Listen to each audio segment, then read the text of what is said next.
di sebuah warung bakso. Malam ini, sepulang sekolah, Fajar membantu jualan bakso bersama karyawan-karyawan bapaknya. Sudah 3 hari ini, Fajar membantu mengurus usaha bakso bapaknya. Dan bapaknya sendiri, yaitu Pak Muklis, sedang sakit-sakitan dan dirawat oleh kakak-kakaknya. Itulah mengapa Pak Muklis menyuruh Fajar sebagai anak laki-laki satu-satunya untuk menjaga usaha baksonya. Karena nantinya Fajar sendirilah yang akan meneruskan usaha bakso bapaknya itu. Fajar sendiri saat ini berjaga di kasir dan seperti biasa bakso selalu ramai. Dan saat sedang mengasiri pembeli, dari jalan raya terlihat bising suara motor seperti sedang pawai saja dan membuat macet. Mas Kolik, ada apa di depan? Biasa, anak STM suka bikin onar. Palingan mau tawuran. Oh, pasti mau tawuran sama anak SMA ku. Iya Jar, kamu jangan ikut-ikutan ya, biar bapak gak kepikiran. Enggak mas, apa untungnya berantem kayak gitu? Sok jagoan, beraninya rame-rame. Coba duel satu-satu, gak bakal berani, mental keroyokan. Aku seneng masih ada anak muda yang seperti kamu Jar.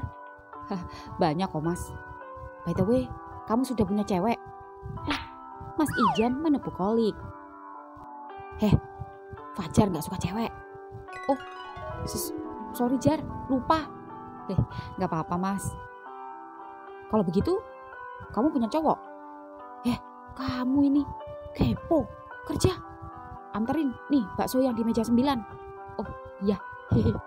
Ya, Mas Kolik pun mengantarkan bakso ke pengunjung dan Fajar kembali mengasiri seperti biasa.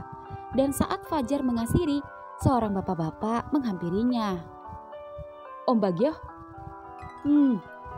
Om mau bakso urat seperti biasa. Gak pakai mie kan om? Betul sekali.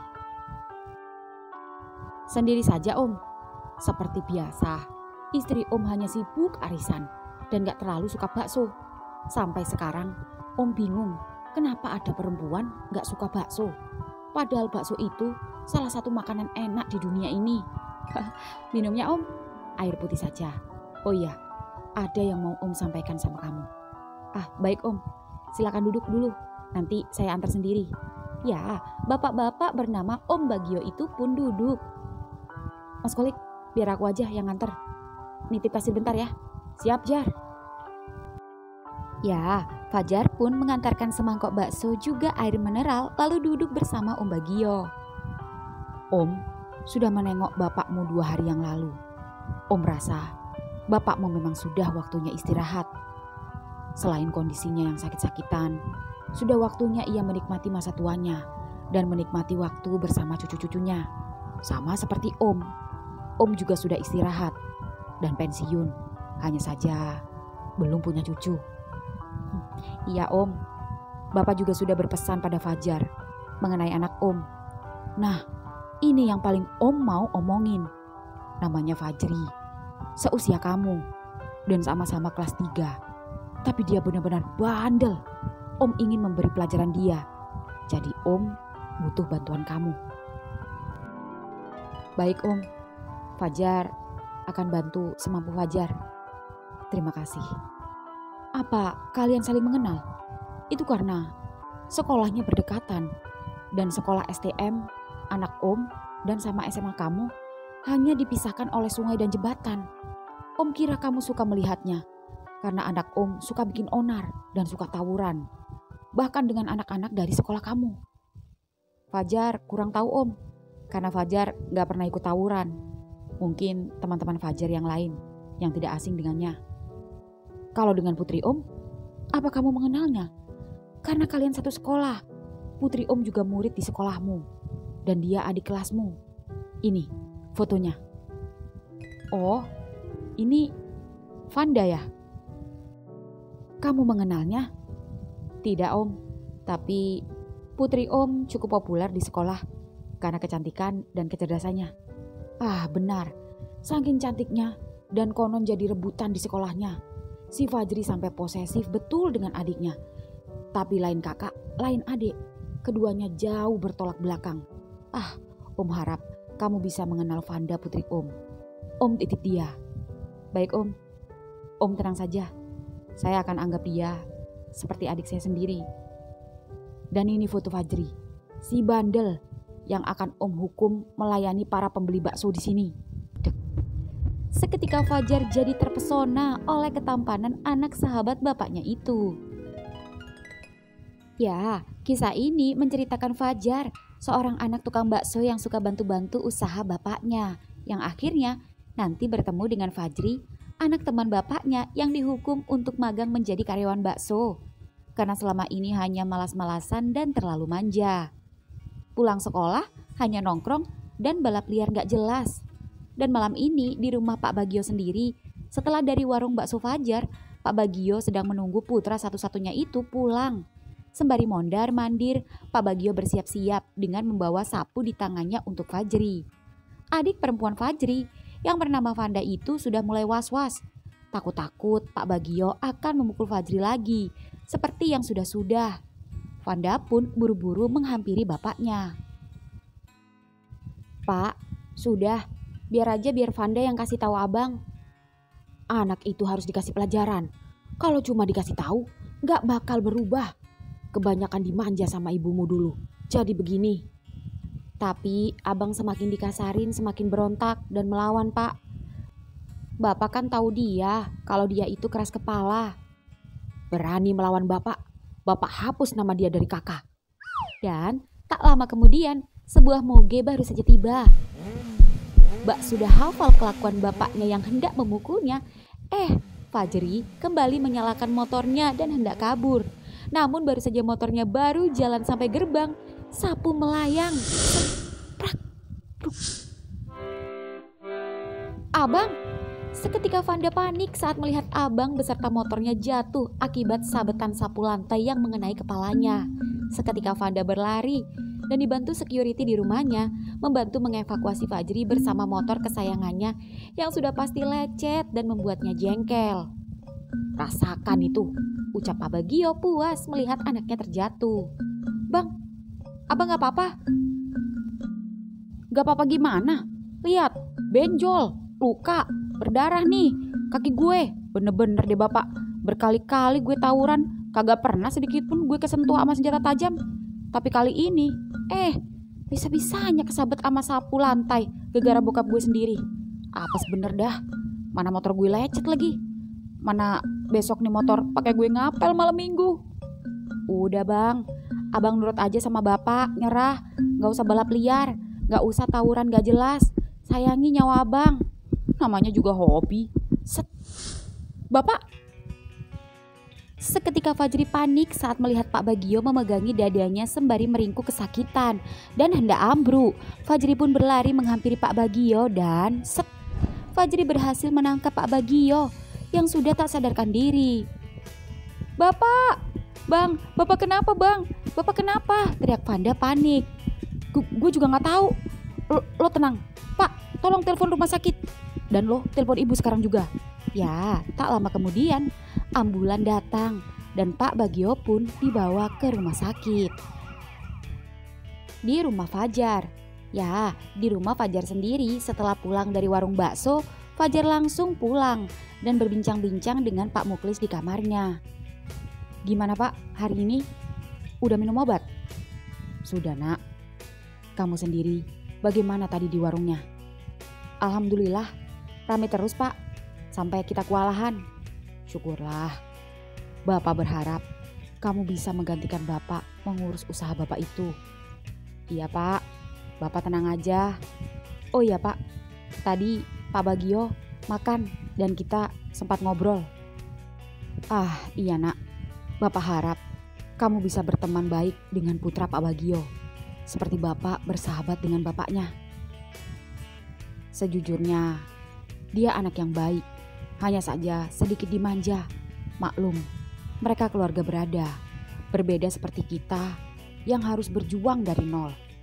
Tapi perlu diingat, usaha Bapak tidak akan seperti ini tanpa jasa Pak Bagio. Beliau yang membantu memberi modal Bapak berjualan dan mewujudkan cita-cita Bapak jadi pengusaha bakso seperti saat ini. Bagaimana ceritanya Pak? Jadi begini ceritanya. Jadi, setiap kita jalan, selalu jajan bakso. Memang, kita berdua memiliki hobi makan yang sama, yaitu jajan bakso. Hingga suatu saat, Bapak pernah bertanya, cita-cita kedepannya mau jadi apa? Kedepannya setelah lulus sekolah. Bagio nyeletuk pengen jadi tukang bakso. Ya, Bapak cuma ketawa. Hingga saat lulus sekolah, nyatanya gak sesuai kenyataan. Ya mustahil, orang tuanya yang kaya raya menghendaki jadi tukang bakso. Yang ada jadinya dia jadi PNS. Dan sebelum kita sempat berpisah karena Bagio pendidikan dan juga kesibukan masing-masing, Bagio sempat berpesan kepada Bapak. Kalau cita-citaku gak bisa terwujud jadi tukang bakso, maka kamulah yang harus jadi tukang bakso. Salah satu di antara kita harus ada yang jadi tukang bakso, supaya bakso tetap menjadi memorial dalam persahabatan kita. Dan terbukti, setelah dia sukses, dia gak lupa sama Bapak. Waktu itu posisi Bapak masih nganggur dan sedang kondisi terpuruk, baik secara mental maupun ekonomi, karena ditinggal kakekmu pergi setelah menyusul nenekmu. Disitulah dia datang menepati janjinya. Dia membawa uang segepok untuk modal Bapak. Gimana caranya Bapak harus jadi tukang bakso. Dan merasa jika Bagio adalah sahabat yang baik dan satu-satunya penolong dan menepati janjinya, dan karena Bapak merasa ini adalah amanah dari sahabat Bapak, maka Bapak tidak akan menyia-nyiakan kesempatan ini. Bapak berusaha belajar, minta tolong sama tukang bakso bagaimana cara membuat bakso, membeli rombong, dan lain sebagainya. Hingga akhirnya Bapak bisa berjualan bakso dorong. Dan seiring berjalannya waktu, ekonomi Bapak semakin membaik. Bapak pun bisa menikah dengan almarhum ibumu. Dan Bapak pun bisa membeli ruko. Sampai akhirnya usaha semakin berkembang. Bapak bisa memperkerjakan karyawan.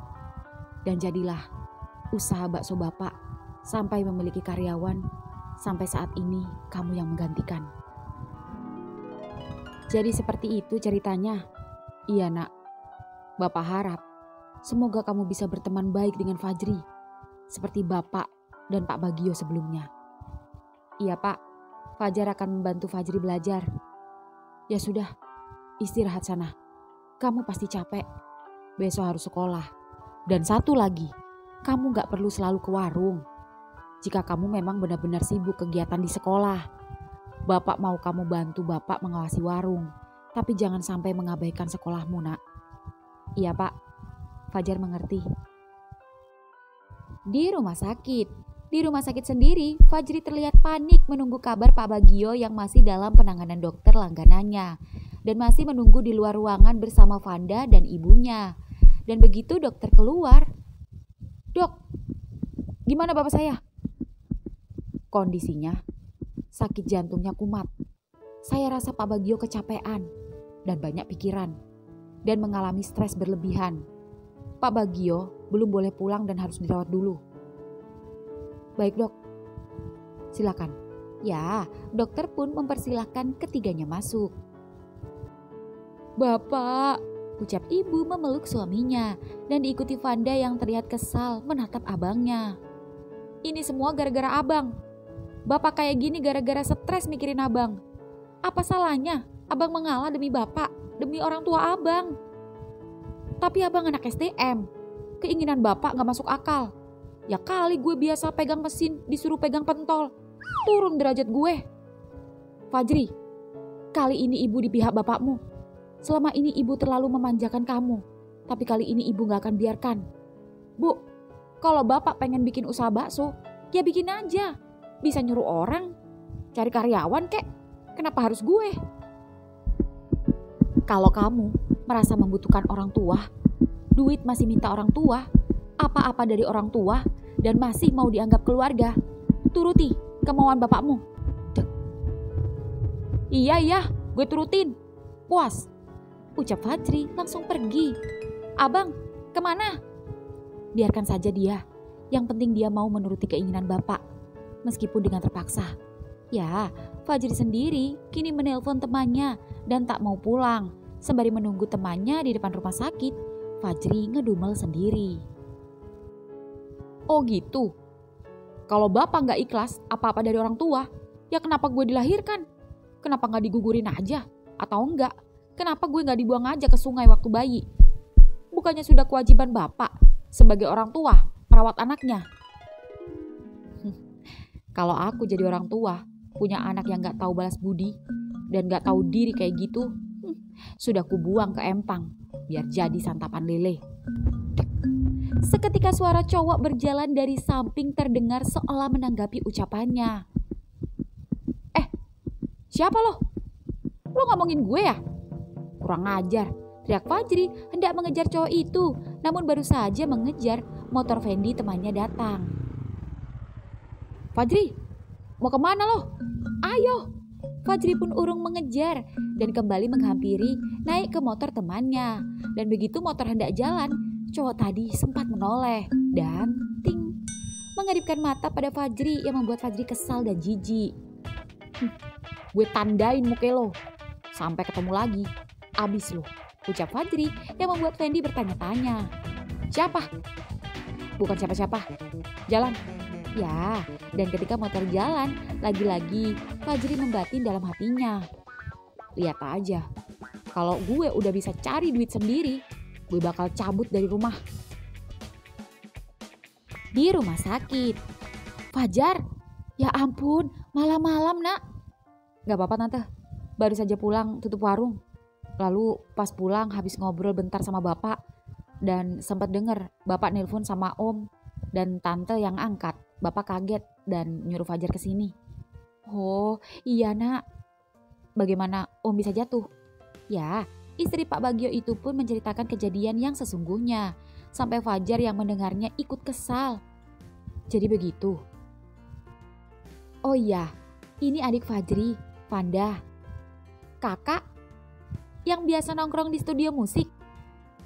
Oh iya, kok tahu saya anak musik? Oh, pantes. Temanku Ilham juga ikut ekstrakurikuler musik. Dia main drum dan sering lihat kakak gitar-gitaran sama dia. Oh, Ilham. Iya, kenal. Hehe. Nah, sama Vanda sudah kenal. Tinggal sama Fajri. Mungkin karena kalian beda sekolah. Kalau dari kecil kalian bertemu, mungkin kalian sudah mengenal lebih dulu. Namun karena om dan bapakmu pernah berpisah karena pindah tugas dan baru bertemu setahun ini, saat kalian sama-sama SMA. Kamu SMA dan Fajri STM. Sudah tahu kok tante, ucap Fajar sembari mengingat wajah kesal Fajri di luar tadi. Meski terlihat kesal, namun jika dilihat secara langsung, lebih tampan dari foto yang sebelumnya sempat Om Bagio tunjukkan padanya. Ah, syukurlah. Dan Fajri sudah menyetujui keinginan Om. Ya, meski dengan terpaksa. Jujur sebenarnya Om tidak benar-benar menginginkan Fajri jadi tukang bakso. Sejujurnya Om terserah dan mendukung Fajri mau jadi apa saja ke depannya. Asal jelas, Om hanya ingin memberikan dia pelajaran hidup. Dan Tante harap dia bisa banyak belajar dari kamu tentang sebuah perjuangan. Iya Tante, anggap kita sama saudara. Iya Tante, makasih. Keesokan sore harinya, setelah pulang sekolah, rombongan anak STM terutama geng Fajri baru saja melewati SMA Fajar dan adiknya Vanda. Dengan menggeber-geberkan motornya, Fajri dan gengnya sudah biasa membuat bising jalanan sekitar. Lalu kemudian berhenti di sebelah sekolah SMA di dekat jembatan. Dan di dalam sekolah SMA sendiri, tepatnya di dalam kelas Fajar, suara motor anak STM juga terdengar jelas nyaring. Beruntung acara belajar mengajar sudah selesai dan bersiap waktunya pulang. Mulai cari perkara. Gue gak terima pasukan kita sempat kalah gara-gara si Opet gak ikut seminggu yang lalu, ucap seorang teman Fajar yang salah satunya anak buah salah satu geng di sekolah SMA-nya yang sering tawuran dengan geng STM. Tenang bro, gue dapat info kalau ada salah satu siswi baru kelas 1 di sekolah ini, namanya Vanda. Dia adalah adiknya si Fajri, ketua geng STM. Kalau dia berani macam-macam sama geng sekolah kita kerjain adiknya. Kita sikat, kita gilir rame-rame. Wih, cantik banget bro, mantep gak tuh? santapan lezat. Seketika Fajar yang mendengar obrolan keduanya itu marah dan langsung beranjak dari tempat duduknya, kemudian menghampiri keduanya. "Heh, jangan berani-berani macam-macam sama Vanda." Seketika keduanya terkejut, lalu salah satu dari keduanya memegang kerah seragam Fajar. Namun Fajar menepisnya, yang membuat keduanya semakin kesal. "Heh, Jar, apa maksud lo? Emang lo siapa? Ngatur-ngatur gue? Lo kenal sama Vanda? Vanda siapa lo? Atau jangan-jangan lo mata-mata si Fajri dan sekongkol sama Fajri?" "Aku gak kenal Fajri. Aku gak peduli kalian tawuran dan bermasalah dengan siapapun. Tapi kalau sampai kalian berani nyentuh Vanda, lihat aja." "Heh, udah biarin aja. Jangan diladeni, buang-buang tenaga aja. Jangan buang tenaga untuk hal yang gak penting. Kumpulin tenaga buat sewaktu-waktu nyerang anak STM noh. Si Fajar diladenin. Emang dia siapa? Dia itu cuma seorang kutu buku yang naksir, ngarep sama cewek cantik kayak Vanda. Halu, tampang aja pas-pasan. Ya makanya jangan diladenin." Di warung bakso. Di warung bakso sendiri, malam ini Fajar seperti biasa duduk di kasir melayani pembeli yang sedang membayar. Hingga kemudian suara bising motor terdengar nyaring, membuat telinga semua yang mendengar terganggu dan jalanan berubah macet. Dan tak lama kemudian, Fajar melihat Fajri, lalu turun dari motornya dan masuk ke warungnya. Dengan petantang petenteng Fajri menghampiri karyawan Fajar. "Mas, mana yang namanya Fajar?" "Oh, itu, di kasir. Jar, ada yang nyari," teriak Mas Kolik. Dan begitu Fajri menoleh ke kasir, seketika Fajri terkejut ketika melihat siapa yang ia lihat. Ekspresi wajah Fajri seketika berubah, lalu Fajar yang baru saja mengasihani pembeli itu berjalan menghampirinya. Dan begitu wajah keduanya dekat dan saling menatap. "Mau kerja? Apa mau tawuran? Usir pasukanmu sebelum pasukanku menyiramkan satu dandang panci kuah panas bakso ke muka mereka." Seketika tangan kanan Fajri mengepal, lalu Fajar tak sengaja memperhatikannya. Kalau dilihat dari kepalan tanganmu, tidak cocok untuk jadi tukang pukul. Lebih cocok tukang nyetak bakso. Dikepal-kepal, diremas-remas, ucap Fajar tertawa mengejek, lalu kembali ke kasir. Dan Fajri yang amat kesal itu mau tak mau menghampiri pasukannya. Dan pasukannya cabut. Dan begitu pasukannya pergi, Fajri bingung harus bagaimana. Rasanya malas menatap wajah Fajar yang songong dan menjengkelkan itu. Bagaimana bapaknya bisa menyerahkannya pada cowok seperti dia? Apa istimewanya Fajar di mata bapaknya? Secara fisik biasa saja, tak lebih tampan darinya. Meski jujur kalau dilihat dari kaos ketat yang Fajar pakai, bodinya lumayan juga untuk seukuran tukang bakso sepertinya. Dan begitu Fajri terdiam, Mas Kolik menyapanya. "Ayo, jangan diam aja. Sini tak ajarin." "Hehe," ucap Mas Kolik. Dan entah kenapa karyawan yang lain tampak sinis menatapnya. "Apa lihat-lihat? Jangan pada sok ya kalian. Warung ini bisa gue beli kalau gue mau." Seketika Fajar yang kebetulan membantu melayani pembeli karena kasir sedang kosong itu menghampiri Fajri dan yang lain. "Sesama karyawan dilarang sok. Aku ingatkan kamu, di rumahmu mungkin kamu seorang pangeran. Tapi di sini kamu cuma anak magang. Aku atasanmu. Jadi jangan belagu. Oh iya lupa, satu lagi. Jangan khawatir, meski kamu anak magang, sebagai atasan yang baik, aku akan tetap memberimu upah setiap harinya. So, kerja yang bagus. Kalau kamu gak mau aku laporin ke Om Bagio," ucap Fajar hendak kembali ke kasir. Dan begitu Fajar berbalik, Fajri yang kesal itu mengambil mangkok dan... "Kamu berani mau ngelempar aku?" Siapa yang mau ngelempar? Gue lapar. Sebagai atasan yang baik, lo harus kasih makan karyawan sebelum karyawan kerja. Pas, ambilin bakso, gue lapar." "Siap. Mau bakso apa? Halus apa urat? Yang kecil apa yang gede?" "Yang gede ada gak mas? Kalau ada yang segede batu, biar enak pakai ngelempar pala orang." ucap Fajri sembari melirik Fajar di kasir. Namun begitu Fajar menatapnya, Fajri segera mengalihkan pandangannya. Nah, ini baksonya, ucap Mas Kolik. Dan Fajri pun duduk di meja makan seperti pembeli lain, sembari sesekali memperhatikan Fajar yang sedang melayani di kasir. Ya, Fajri pun membatin dalam hati. Sabar, sabar. Kalau enggak karena bokap gue, udah abis lo gue hajar. Mimpi apa gue bisa ada di sini? Seruput. Jir, enak banget baksonya. Baru kali ini gue makan bakso seenak ini. Apa karena gue lapar ya? Pantes rame. Apa jangan-jangan si Fajar pakai pesugihan? Secara, apa nggak empet lihat karyawannya yang nggak ramah alias judes-judes kayak mereka? Apalagi yang duduk di kasir. Apa sini sama gue aja ya? Asli enak banget. Kenapa nggak dari dulu gue makan di sini? Padahal gue sama anak-anak sering mangkal di depan sini. Pernah tawuran juga di sini. Tambah sambal sama kecapnya pantes aja. Bokap suka banget sama bakso. Sampai kolesterol naik dan sakit jantung. Sama kayak gue. Bedanya kolesterol gue naik bukan karena baksonya, tapi karena si Fajar yang songong banget. Singkat cerita, setelah makan, Fajri pun dibantu Mas Kolik belajar melayani pembeli. Dari mulai mengambilkan bakso ke mangkuk dan mengantarnya. Aduh, panas. Pelan-pelan makannya. Masa biasa tawuran takut sama kuah bakso, ucap Ijam meledek. Tapi panas banget mas. Nih berapa biji pentolnya? Seporsi. Kalau campur yang gede 1, yang kecil 3. Kalau kecil isi 6. Oke. Ya, setelah menuangkan bakso pada mangkok, Fajri pun ambil nampan dan meletakkan 6 mangkuk bakso di atas nampan dan mencoba mengantarkannya pada customer. Bisa Jeri? Kalau nggak bisa, 2 aja dulu. Bisa lah, masa ngangkat motor aja bisa, ngangkat kuah bakso nggak bisa. Kecil.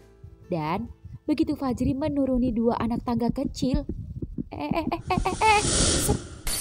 Fajri keserimpet tali sepatunya yang tak sengaja lepas hingga 6 mangkuk bakso beserta nampan jatuh ke lantai dan pecah.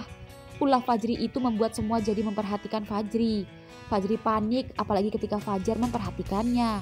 Fajri pun yang panik itu segera membereskan mangkuk. Namun begitu menyentuh mangkuk, tangan Fajri tak sengaja terkena pecahan mangkuk. Fajar pun menghampiri Fajri dan menghisap jari Fajri sampai membuat Fajri melongo. Ikut aku ke dalam. Mas Kolik, tolong ganti ya. Masih jam, nitip kasir dulu. Siap bos. Fajar menarik tangan Fajri dan membawanya masuk ke dalam kamar mesnya. Duduk. Hah? Duduk? Ya, Fajar pun mengambil tisu dan kapas, membersihkan lukanya dengan alkohol dan menutupi lukanya dengan plester. Sembari Fajar memplester, Fajri menatap Fajar. Takut-takut Fajar akan memarahinya dan akan melaporkannya pada bapaknya. Sorry. Satu kata yang keluar dari mulut Fajri itu membuat Fajar menatapnya. Lain kali hati-hati. Belajar itu gak langsung, satu-satu dan pelan-pelan. Aku tahu kamu anak teknik, tapi jangan bawa-bawa teknik mesin ke sini, karena teknik mesin tidak bisa disamakan dengan teknik kuah bakso. Ucap Fajar tersenyum yang seketika berhasil melunturkan rasa panik Fajri dan membuat Fajri merasa lega. Tak hanya melunturkan rasa paniknya, namun entah kenapa senyum Fajar terlihat manis di matanya, padahal jelas-jelas wajahnya biasa saja. Tapi senyumnya begitu luar biasa, terlihat gurih segurih kuah bakso yang ia seruput tadi.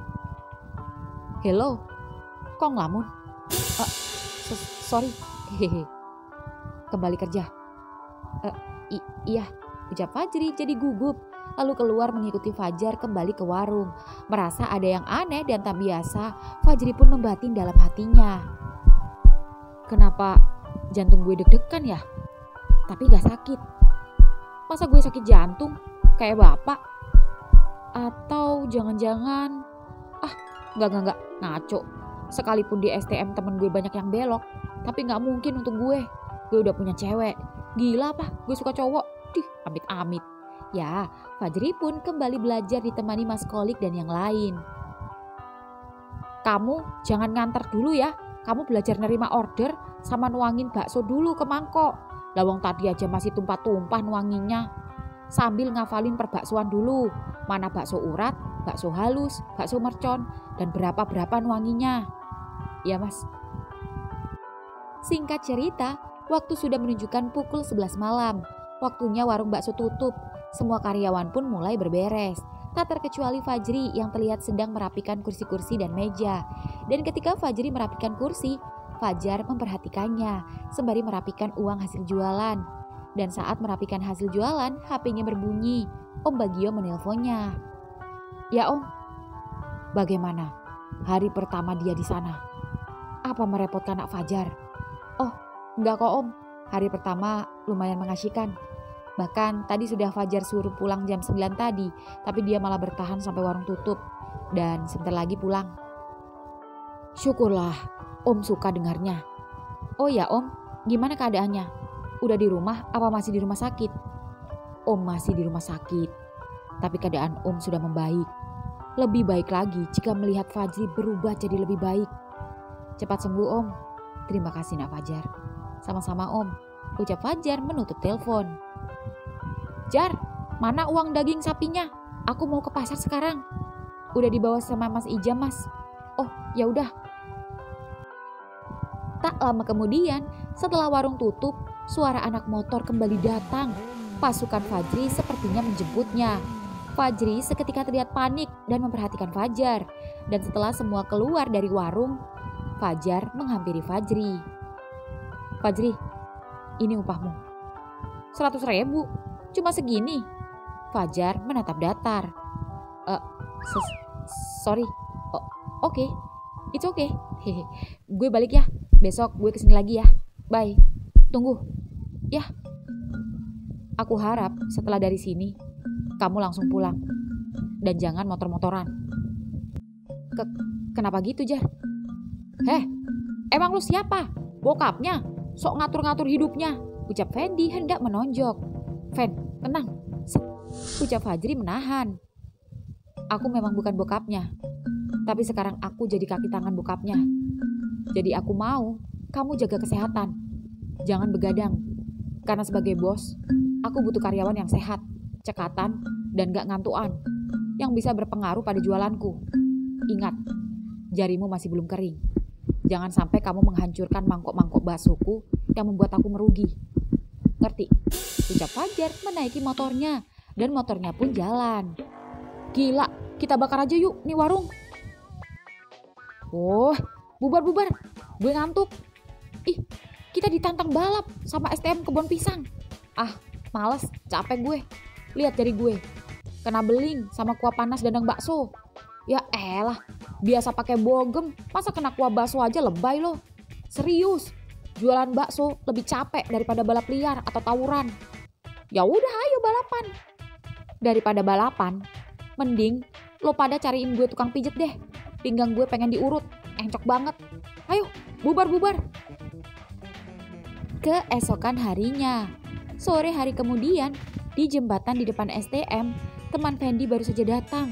Dan begitu datang, Fendi melihat anak buahnya itu emosi. Itu karena tadi di jalan bertemu anak buah Opet dan sempat mencari gara-gara dengan menyerempet motor teman Fendi itu.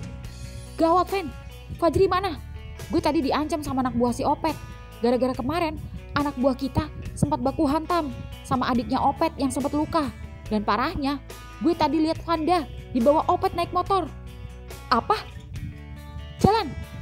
Siap. Lo kasih tahu Fajri. Seketika Fendi kesal itu membawa pasukannya ke sekolah SMA. Di warung bakso Fajar, Fajri yang rajin sepulang sekolah itu tak mau nongkrong. Entah kenapa Fajri seketika berubah 100% dan bersemangat menuju warung bakso. Dan saat Fajri baru sampai di warung, "Wih, Jri, masih sore, tumben," sapa Mas Kolik. "Iya dong, semangat." "Loh, Fajar mana? Kok belum datang? Emang dia belum pulang?" "Belum Jri, mungkin bentar lagi. Mungkin lagi latihan musik. Emangnya kalian gak chattingan?" "Lupa Mas, minta nomornya semalam." "Mas ada nomornya?" Adalah, masa nggak punya nomor bos? Nih, save. Dan baru saja selesai menge-save seketika salah satu pasukan Fajri datang ke bakso. Ngapain kesini? Gue sibuk, mau jualan melayani pembeli. Lo gila ya? Dari tadi nggak ngangkat telepon gue. Ya udah tahu gue mau jualan. Kalau kalian mau nongkrong, ya nongkrong aja. Nongkrong pala lo. Lo lebih mentingin bakso apa adek lo? Apa? Adek lo dibawa Opet. Seketika tanpa bicara panjang, Fajri langsung cabut yang membuat Mas Kolit dan yang lain heran. Fajri sendiri yang emosi itu mempercepat laju motornya. Dan begitu sampai di depan SMA, sebagian pasukan menunggunya dan kini terlihat ricuh dengan anak buah Opet dan dibantu dilerai oleh warga. Sebagian pasukan lagi ikut Fendi memburu Opet. Salah satu personil STM datang dari arah berlawanan, memberitahu jika Fendi dan yang lain sedang tawuran di gedung kosong yang tak jauh dari sekolah. Sedangkan keberadaan Opet dan adiknya masih tak diketahui. Berkali-kali Fajri menghubungi Vanda namun adiknya itu tak bisa dihubungi. Fahri semakin panik, sebagian lagi masih berpencar membantu mencari. Dan begitu sampai gedung kosong, Fajri membantu Fendi menghajar anak buah Opet yang kini berhasil melumpuhkan Fendi. Fajri pun yang kesal itu menghampirinya dan salah satu pentolan geng berhasil diajar oleh Fajri hingga babak belur. Dan merasa anak buah Opet itu melawan, Fajri memutar tangannya hingga terkilir. Sat, di mana adek gue? Ngaku gak lo? Gak peduli gue masuk penjara. Kalau lo gak ngaku, gue habisin lo. Oh, ampun Dri. Iya gue ngaku. Cepat, di mana adik gue? Adek lo dibawa Opet ke markas. Sekarang juga anterin gue ke markas lo. Ya, sakit. Iya ampun, iya gue anter. Fen, bonceng dia. Ya, Fajri dan yang lain pun mengikuti Fendi dari belakang. Rasanya Fajri was-was, khawatir adik kesayangannya itu kenapa-napa. Tak hanya khawatir, Fajri juga takut jika bapaknya tahu maka akan menyalahkannya. Tak hanya takut Pak Bagio akan menyalahkannya, tapi juga takut jika penyakit bapaknya kambuh lagi. Dan kalau sampai terjadi apa-apa dengan adiknya, Fajri tak akan memaafkan dirinya sendiri. Dan tak lama kemudian, Fajri dan yang lain sampai di sebuah lahan kosong di samping pabrik-pabrik kosong dan terbengkalai. Dan begitu keduanya sampai, Fajri, Fendi dan lainnya berjalan mengikuti anak buah Opet. Dan begitu langkah kaki Fajri melihat satu pondok di pinggir pabrik, di pinggir sawah, Fendi seketika berlari, diikuti Fajri yang menyusul. Sedangkan anak buah Opet yang hendak kabur itu ditahan oleh anak buah Fajri. Dan digubuk sendiri, begitu Fendi dan Fajri mendobrak pintu pondok, brak, kurang ajar. Seketika Fendi terkejut ketika menghajar Opet, namun dalam keadaan babak belur dan tak sadarkan diri. "Panda!" teriak Fajri mencari sang adik, namun adiknya menghilang. Bangun loh, di mana adik gue? Jri, sabar, dia pingsan. Kita juga nggak tahu dia habis berantem sama siapa. Seketika Fajri keluar dan menghampiri anak buah Opet yang dihajar habis-habisan oleh anak buah Fajri. Mana adik gue? Dia nggak ada di sana. Gue nggak tahu Jri, sumpah. Bohong Jri, gue curiga. Pasti dia bersekutu sama preman pasar yang pernah bantu dia ngeroyok kita. Sumpah Jri, gue nggak tahu. Hajar. Ya, Fajri memerintahkan anak buahnya menghajar anak buah Opet, lalu melajukan motornya entah kemana. Rasanya ia marah dan bingung harus mencari adiknya di mana. Berkali-kali nelpon tapi HP-nya tak dapat dihubungi. Hingga kemudian HP Fajri berbunyi. Fajar menelponnya. Fajar pun panik, pasti dia marah karena jam segini belum datang. Dan begitu Fajri mengangkatnya. Jar, sorry, gue nggak bisa. Bang, ini Vanda. Vanda, kamu di mana sekarang? Ini lagi makan bakso. Seketika Fajri ngebut langsung menuju warung bakso Fajar. Dan begitu Fajri sampai, Fajri langsung masuk. Vanda, abang. Dah, lo gak apa-apa kan? Kenapa lo bisa ada di sini? Syukurlah, abang dari tadi nyariin lo. Abang takut lo kenapa-napa, ucap Fajri memeluk adiknya. Gak apa-apa bang, HP Vanda retak bang, dilempar sama Bang Opet. Vanda hampir disekap dan hampir... Dan kalau nggak karena Bang Fajar yang datang, Fanda nggak tahu nasib Fanda kayak gimana. Fajar? Iya, Fanda nggak tahu gimana caranya Bang Fajar tiba-tiba datang dan menghajarnya sampai pingsan. Seketika Fajri menoleh ke meja kasir. Namun di mana Fajar? Hingga kemudian, Fajar keluar dari dalam ruangan dengan kepala diplester dan tangan diperban akibat terkena sayatan senjata tajam yang membuat Fajri terkejut. "Jar," ucap Fajri berjalan menghampiri Fajar, dan Fajar gugup ketika Fajri tiba-tiba menyentuh luka lebam di pipinya, menyentuh tangannya yang luka hingga kemudian, "Bos, mulai saat ini gue akan mengabdikan diri sama lo." "Thanks bos, thanks," ucap Fajri memeluk Fajar hingga kemudian, "Jar, lo kenapa? Jar?" Fajar pingsan.